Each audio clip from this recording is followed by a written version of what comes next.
পদ্ধতির কথা বলে মানুষের ভোটের অধিকার বঞ্চিত করার জন্য দেশি বিদেশি ষড়যন্ত্র শুরু হয়েছে। আমার গত 17 বছর বাংলাদেশের মানুষকে ভোটের অধিকার থেকে বঞ্চিত করা হয়েছে। কারণ ছিল একটাই, জাতীয়তাবাদী শক্তি ক্ষমতায় আসবে, বিএনপি ক্ষমতায় আসবে। আবারও ষড়যন্ত্র শুরু হয়েছে যাতে গণতান্ত্রিক ভোট না হয়, সংসদীয় ভোট না হয়, নানা রকম তাল বাহানা শুরু করেছে। 5ই আগস্টের পর নতুন বাংলাদেশের নতুন রাজনীতি শুরু হয়েছে। সেই রাজনীতি হলো কল্যাণের রাজনীতি, সাধারণ মানুষকে সেবার রাজনীতি, সাধারণ মানুষের পাশে থাকার রাজনীতি, গরিব মানুষের পাশে থাকার রাজনীতি।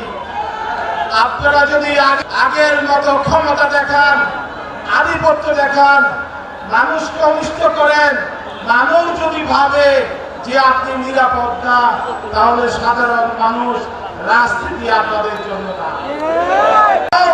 কথা আর কাজের সাথে মিল থাকতে হবে। আজকে আপনারা জানেন একটা দল বলে যে পিআর পদ্ধতি মানে কি জানেন? কত ক্যান্ডিডেট থাকবে না, বাংলাদেশে 300 ক্যান্ডিডেটের নাম ঘোষণা করেছেন এবং মার্কা নিয়ে ঘরে ঘরে গিয়ে ভোট প্রার্থনা করছেন। আপনাদের কথার কাজের সাথে কি মিল আছে? রাজনৈতিক দল বিএনপি, শহীদ রাষ্ট্রপতি জিয়াউর রহমান বলতেন যে কথা নয়, কাজ করতে হবে, কাজ বিএনপি কাজে বিশ্বাসী। এই পর্যন্ত বাংলাদেশে যত সংস্কার হয়েছে, বহুদলীয় গণতন্ত্র বলেন, সংবাদপত্রের স্বাধীনতা বলেন, সংসদীয় রাজনীতি বলেন, মুক্ত বাজার অর্থনীতি বলেন, মানুষের ভোটের অধিকার বলেন, একমাত্র বেগম খালেদা জিয়া এবং শহীদ রাষ্ট্রপতি জিয়াউর রহমানের সেগুলো দাবিগুলো প্রতিষ্ঠা করেছিলেন, সেই সংস্কার করেছিলেন তিনি।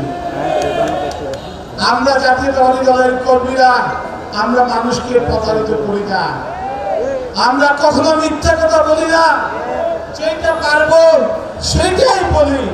আমরা কৌশলের নামে মানুষের সাথে মুনাফিকি করি না, আমরা কৌশলের নামে মানুষের সাথে প্রতারণা করি না। মুখে এক কথা রাজনৈতিক কর্মসূচি একটা, আবার মাঠে গিয়ে আরেক কথা আমরা বলি না। একটা কথা বলে রাখতে চাই, সেটা হলো যত তাড়াতাড়ি নির্বাচন হবে, সংসদীয় নির্বাচন, তত বাংলাদেশের শৃঙ্খলা ফিরে আসবে।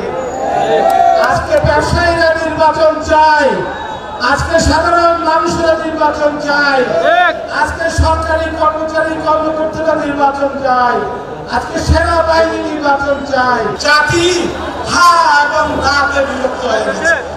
ঐক্যমত কমিশন জাতিকে অনৈক্য রূপান্তরিত করেছে। তাই সতর্ক থাকতে হবে। তাদের উদ্দেশ্যও ভালো না, সরকারের উদ্দেশ্যও ভালো না।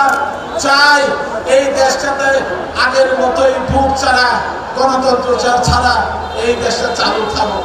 এইরকম রাষ্ট্র ব্যবস্থা আমরা চাই না।